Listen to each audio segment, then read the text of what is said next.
নমস্কাৰ মই অভিজিত নাথে জ্ঞান সম্ভাৰৰ আন এটা ভিডিঅ'লৈ আপোনালোক সকলোকে স্বাগতম জনাইছোঁ। পৰীক্ষা পালেহি। এতিয়া প্ৰথম কথা হয় আমি বহুত পঢ়াৰ পিছতো আমি ফেইল কৰোঁ কিয়? পৰীক্ষাৰ আগত আমি কি পঢ়া উচিত? পৰীক্ষা গৃহত আমি কি কথা মন দিব লাগিব?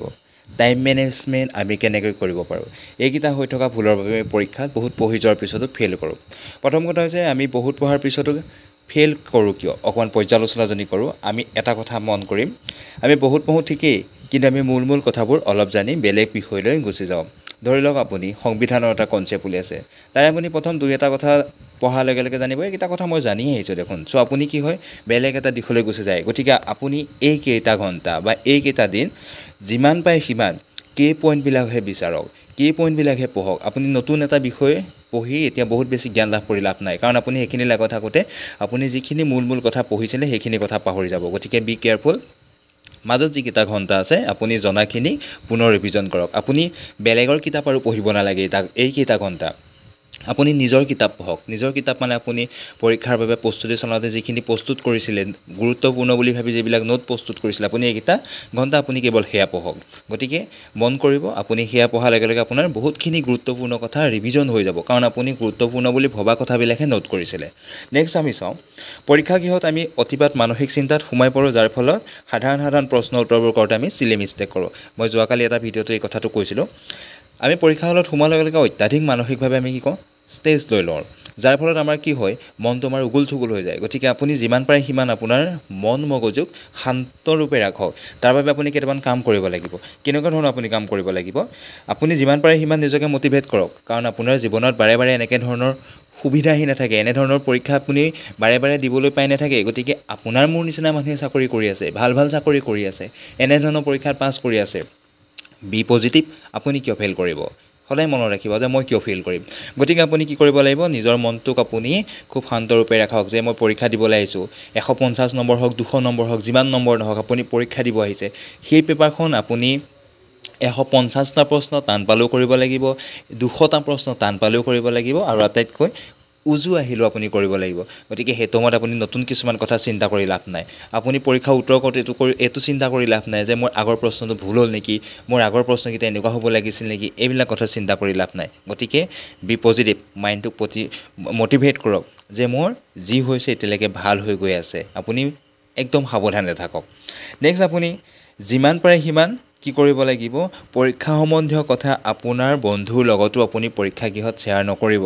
এনেধৰণৰ সমস্যাবিলাকে কি হয় জানেনে, আপুনি পৰীক্ষা দিব যোৱাৰ আগত যেদিন আপুনি বন্ধুৰ লগত আপুনি কি পঢ়িলোঁ কি মেলিলোঁ অকণমান হ'লেও কথা পাতে, এনেকুৱা এটা কনচেপ্ট ওলাই যাব যিটো কনচেপ্ট হয়তো আপুনি পঢ়া নাছিলে সঁচাকৈ। গতিকে যিবিলাক কথাই আমাৰ মনত কি হয় একদম মানসিকভাৱে বৰ সাংঘাতিক ক্ৰিয়া কৰে যে মইতো নপঢ়িলোৱে নেকি, সিহে এইখিনি পঢ়ি আহিলে নেকি, মই কি পঢ়িলোঁ ইমান দিনে। গতিকে যিমান হয় সিমান আপুনি কি কৰিব, পৰীক্ষা সম্বন্ধীয় কথা পৰীক্ষা হললৈ যাওঁতে আপুনি পৰীক্ষাৰ পৰা ওলাই নহালৈকে কেতিয়াও ডিছকাছ নকৰিব। একদম সাৱধান। নেক্সট আমি চাওঁ OMR ছিটখিনি আমি কেনেকৈ পাম। OMR ছিটখিনি আমি যেতিয়া পাম সদায় কি কৰিব লাগিব, ইয়াতে আপোনালোকৰ কি থাকিব নিগেটিভ মাৰ্কিং থাকিব। গতিকে আপুনি যি টি প্ৰশ্ন উত্তৰ আপুনি কৰি দিব নোৱাৰে। কালি ভিডিঅ'টোতো মই কৈছিলোঁ এইখিনি কথা।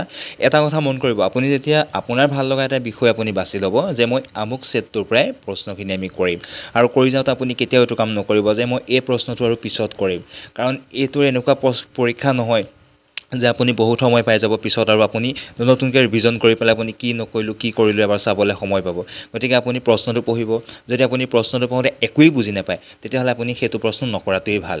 আকৌ আপুনি সেই প্ৰশ্নটো নকৰাৰ আগত কেইটামান কথা মন দি ল'ব। আপুনি অপশ্যন কেইটা চাই ল'ব। অপশ্যন 4টাত যদি আপুনি কেতিয়াবা জানি যাব যে এইটো অপশ্যন আমুকৰ লগত ৰিলেটেড, এইটো অপশ্যন আমুকৰ লগত ৰিলেটেড, এইটো অপশ্যন আমুকৰ লগত ৰিলেটেড, আপুনি যিটো অপশ্যনহে বিচাৰি নাপায় যে এইকেইটা অপশ্যনৰ ভিতৰত এইটো অলপ মই বেলেগ পাইছোঁ। গতিকে তেনেকুৱা প্ৰশ্নবিলাক যিটো আপুনি এবাৰ পঢ়িলে সমূলি একো বুজিয়ে নাপায়, তেনেকুৱা প্ৰশ্নবিলাক আপুনি তেনেকৈও কৰিব পাৰে। এইটো এটা গুড টিপছ হয়।